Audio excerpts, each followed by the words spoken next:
जब राम वन चले गए, महाराज दशरथ का मरण हो गया, भरत लौटे, तब उनके सामने पूरी पटकथा, काल का मायाजाल, परीक्षा का पूरा प्रसंग तैयार था। सारी परिस्थितियाँ ये कह रही थी कि अब तो कुछ हो ही नहीं सकता, राज्य राजा विहीन नहीं रह सकता, महाराज दशरथ है नहीं और उनके देशपुत्र राम वन को चले गए हैं, ऐसे में राज्य कौन करेगा? भरत ही हैं जो राज्य करेंगे। राज्य के हित के लिए, प्रजा के हित के लिए राज तो करना पड़ेगा।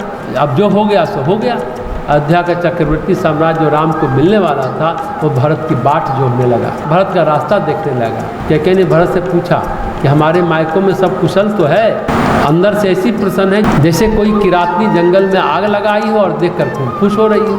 जब भरत ने सारी कुशल सुना दी, भरत ने पूछा कि आप अपने परिवार के सब लोग कैसे हैं, माताएं कैसी हैं, भैया राम कैसे हैं, सीता कैसी है? रोना और हंसना भी बड़ा कपट है, कोई रो रहा है तो भी कह नहीं सकते कि ये दुखी है कि माया है, फटाफट लोग भी रोने लगते हैं। कैकेयी के सिर पर तो अंधेरा सवार था, पाप सवार हो गया था। वह बोली, तात बात मैं सकल सवार, मैंने सारी बातें मान ली थी, मेरी सारी योजना सफल थी, भय मंथरा सहाय बिचारी। और मंथरा ने मेरी बड़ी सहायता की। काल की गति देखो कि जिसने सारा खेल बिगाड़ दिया, सारी विपदा आमंत्रित कर दी, वो मंथरा बड़ी हितकारी है, मंथरा ने उसकी बड़ी सहायता की है।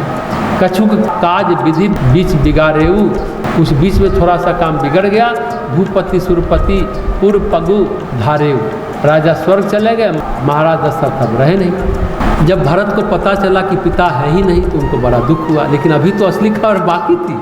हे तात, आपने मुझे राम के हाथ न सौंपा, उसके पहले ही आप चले गए।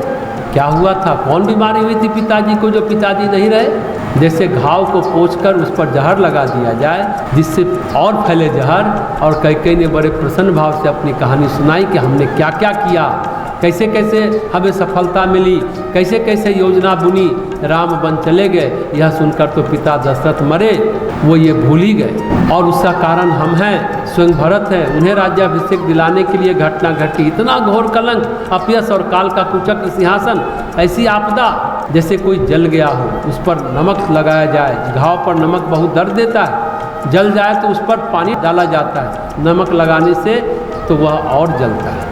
अरे उनके लिए तो क्यों सोच करना, वो तो इतने बड़े राजा थे। और फिर उसने बताया कि अब क्या परिस्थितियां हैं राज्य की और क्यों राज्य करना चाहिए। देखिए, कामनाएं प्रबल बड़ी मुश्किल होती है, ईश्वर प्राप्ति की डगर पर चलना बड़ा कठिन होता है। कामनाएं मिटती नहीं है, मरती नहीं है, बनी ही रहती हैं। और कितनी भी कामनाओं की तृप्ति करो, अतृप्ति ही बनी रहती है। कामनाओं का तो एक ही उपाय है, शम यानी शांत। भरत के सामने तो विचित्र स्थिति और विचित्र परीक्षा की घड़ी आई और इस परीक्षा को लाने वाली थी कैकेयी और मंथरा।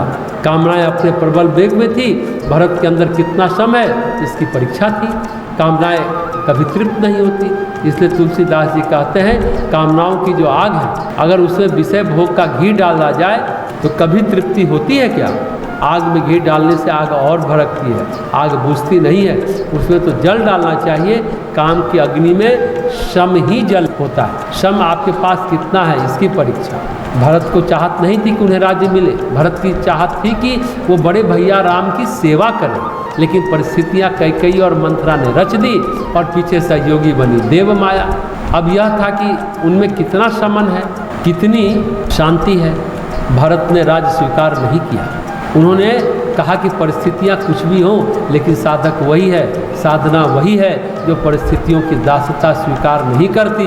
परिस्थितियों की दासता स्वीकार कर लिया जाए तो फिर साधना कैसी? कामनाओं की आग अगर जलने लगे तो शम कैसा?